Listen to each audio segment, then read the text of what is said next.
واللي بيقتل المدنيين مجرم.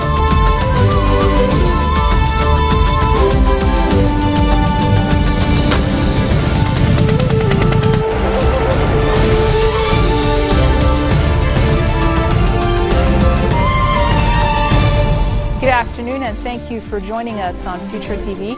I'm Linda Tamim and these are today's top stories. Former Prime Minister Saad Hariri vows to exert efforts to ensure that the presidential election is held on time.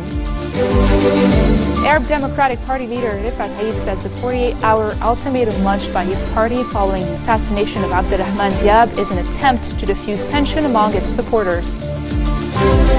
Whereabouts of Ukraine's President Viktor Yanukovych are unknown as protesters occupy his office and opposition tables motion for his resignation. Former Prime Minister Saad Hariri has vowed after meeting with Maronite Patriarch Bashar al-Rai in Rome to exert efforts to ensure that the presidential election is held on time. Hariri reiterates that the March 14 coalition will field one presidential contender, but did not entirely rule out the possibility of agreeing on a consensus candidate after talks with various Lebanese groups. Speaking to reporters after the meeting, Hariri said he discussed the election with Rai, but they did not address potential candidates. He assured that the future movement will exert all the necessary efforts to avoid a presidential vacuum and says the group wants a new president for Lebanon who will represent all the Lebanese. Arab Democratic Party leader Rifat Eid says the 48-hour ultimatum launched by his party following the assassination of Abdurrahman Diab was an attempt to diffuse tension among its supporters. The ADP leader added that his party was not responsible for the twin bombings that targeted the northern city of Tripoli last year. The ADP on Thursday gave the Lebanese security forces 48 hours to arrest the killers of Diab, who is the father of one of the men accused of involvement in the twin explosions that targeted two Sunni mosques in the northern city. Kataib Party leader Amin Jmail says he might run in the next presidential elections depending on the timing and conditions on the ground, he says.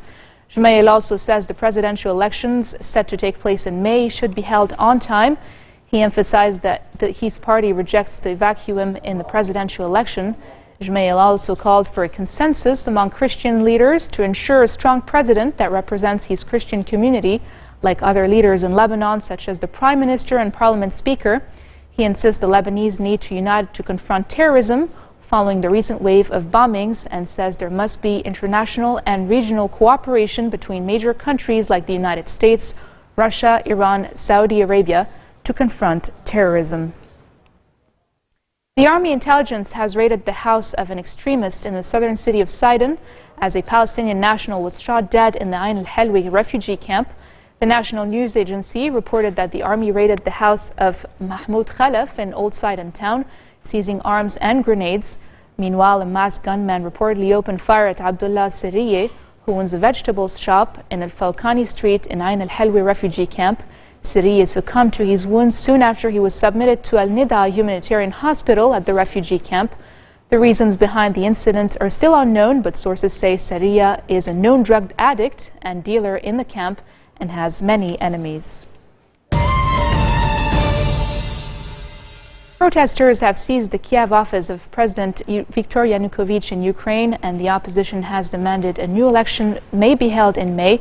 As the pro-Russian leader's group on power eroded and his whereabouts are still unknown, reporters say anti-government demonstrators entered Yanukovych's compound in the capital and are controlling the entrance. Security guards were present inside the building but were not trying to expel the protesters.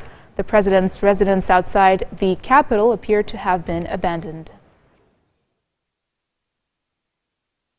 Moving on to South America, Venezuelan leader Nicolas Maduro has invited U.S. President Barack Obama to join his talks aimed at resolving the problems between the two countries. Mr. Maduro says the meeting will help put the truth out on the table. He has accused U.S. conservatives and media organizations of plotting to overthrow his government.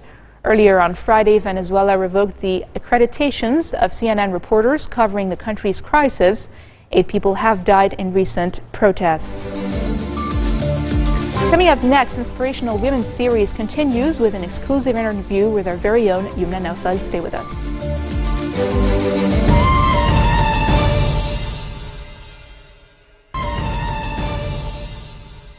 Continuing with our inspirational series highlighting the impact women are making, especially for International Women's Day on March 8th, we've seen the activist with March founder Leah Baroudi and the author with Elizabeth Kethis. Now we welcome the businesswoman. Thank you, Linda. Joining us today is Inspirational Woman of the Week, Rana El Khouri, the General Manager at Le Grey Hotel in downtown Beirut. She is one of the few women to manage a hotel in Lebanon and the first to hold this position at Campbell Grey Hotels. Khouri was able to advance to the position of General Manager just 2 years after joining Le Grey in 2011 as Director of Development and Operations Manager. Thank you for joining us today. Thank you, Yumna. I want to start with, I know you took over during a crisis that was described as the worst crisis in the hotel business, and yet you were able to maintain an occupancy rate of 65% when many hotels in the country were suffering. How did you do it? It was quite a challenge, actually. A challenge that you can never take on your own, because at the end you have teams that are behind you, and you really need to pull people together to believe in what you're doing so that they can support you and move forward. And I think the biggest impact was to make sure that our guests would never really feel that they're in a country where there are crises, or that we were faced with tough decisions sometimes that we needed to take, whether to get, I would say, a little bit innovative with what measures we would take on the grounds. So I have to say that they were quite good sports. The team pulled together. They saw that at the end their jobs were safe, and this is what the most important part is, that when you're living in a country that's going through crisis, if they have to bring into work what they're living at home, you need to make them forget this pressure and let them enter the hotel world. You said you talk about teamwork, and teamwork is very important in the hotel world. Can you give me an example of what, for somebody who's going through a crisis who wouldn't know what to do, what would you recommend in terms of this? What I would recommend really is living the day-to-day and making people feel that they're protected. That's the most important part. Being innovative and involving the team in certain decisions that need to be taken, because a lot of times they're living the grounds, they're living day after day what the guest sees, what the guest hears, what the guest, the feedback that they would give us. And most of our ideas, I would say, come from them. Mm-hmm. Because when you're listening to them, they would tell you, I noticed I could do this. This would help cut some cost. What would make a good general manager, according to you? What makes a good general manager? I would say someone that listens a lot. This is basically what we do. We listen to our teams, we listen to our guests. Mm-hmm. Sometimes there are certain tough decisions to be taken, but by being transparent and explaining why are we taking these decisions, a lot of times you'd be surprised by how people will back you up and go all the way with you. Okay. Did you ever feel like you had to double up efforts to be taken seriously as a woman in a high-level position? I think I wouldn't call it double up, but I would definitely say that I had to know my job inside out so that I would never be caught, I would say, short-handed, not knowing what I was talking about. Okay. You can't really, when you know what you're talking about, I think a lot of times people will not question, and especially when they see the results, people will back you up. And any discrimination in the business world? I think as a woman, mm-hmm. you will encounter discrimination, but it's a matter of how you would actually ignore it and go on. I think sometimes we have it easy by being a woman. Sometimes you can turn this to an advantage. How would you do that? There's always a way a woman can use her charm, sensitivity, versus a man that is right there, more square. More square. Yeah. A lot of times, women can manage to say what they have to say without raising voices, without no need to scream, shout. So it's. You're also a mother of two. Yes. And for somebody who's reached a high-level position, how do you balance being a mom with a very demanding job? I think it's all about organization. I mean, that's something very, very important. It's really knowing, setting out, saying, okay, this is how my day is going to look, and making sure that you're following your schedule. This is very important. But also dividing, meaning there's time for work and there's time for family. And this is something that a lot of women struggle with, actually. They do. There's always an inner struggle. There's always the worry that one will take over the other in somehow. And you always worry that if you'll give priority to your job, then your kids, your husband will react to that. Speaking of your husband, how does your husband help out with the balance? Does he support? Does he encourage? Yes, he's actually has been very supportive. It's not easy. The hotel business is quite demanding, as you said, and it's long hours sometimes. So yes, he has to compensate. I think my kids are now used to the fact they have a working mom, but it's also all about the quality time that we spend together when we're off of work.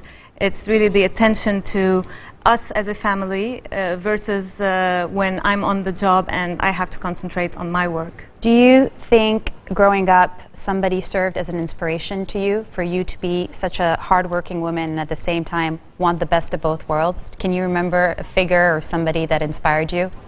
You're going to laugh, but my inspiration actually to go into the hotel business was initially my dad, who's in hospital business. And I one day told him I'm going into hospital management.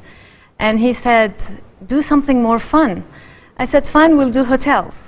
Yeah. And he came one day when I was living in Chicago. He came to visit for a couple of weeks, and obviously almost did not see me with the level, the load of work that I had. And after I would come back and tell him, I had this story, that story, this crisis, he looked at me and said, you know what, I think hospitals could have been less stressful than hotels. But I love what I do, and it's something quite challenging, but it's always surprising. There's always something new in hotels. There's always, every day is not like the other. Right, so there's always something new and fresh to keep it going. Yes. If you could address young women in the Arab world, what would be your advice to them? My advice is to know what they want. This is the most important part, and not feel the pressure of having to be successful as a woman. I think it's important that we don't live the pressure of what we're seeing nowadays. I'm just going to interrupt you for 1 second, because you said that we shouldn't live the pressure of today. How do you deal with the pressure of today? Because there is pressure, and we can agree on that. So how do you deal? Actually, it's really taking a step back and analyzing. That's really taking the time to really analyze the situation before reacting. A lot of times we do have tendency to just snap at a decision or a reaction, and this is very woman. An emotional, impulsive women. And you learn with time that you have to sit back, analyze the situation, understand it, and then take the right way, choose the right way to go. So for women, it would be, do not let the pressure get to you? Yes, know what you want and do it for yourself. Do it because you are enjoying what you're doing and not because others are expecting you to do this. And that's the motto that you live with every single day. Absolutely. All right. Well, thank you for being with us today. Thank you very much, Shimna. That was the manager of Le Grey Hotel, Ms. Rana Al Khouri, joining us for Inspirational Women series. Back to you, Linda. Thank you, Yumna. This marks the end of our bulletin for today. Now for a reminder of our headlines. Former Prime Minister Saad Hariri vows to exert efforts to ensure that the presidential election is held on time. Arab Democratic Party leader Rifat Aid says the 48 hours ultimatum launched by his party following the assassination of Abdurrahman Diab is an attempt to diffuse tension among its supporters. And whereabouts of Ukraine's President Viktor Yanukovych are unknown as protesters occupy his office and opposition tables motion for his resignation. Those are today's headlines from the English news team here at Future Television. I'm Lina Tamim, wishing you all a very nice weekend. اللي بيفخر واللي بيقتل المدنيين مجرم.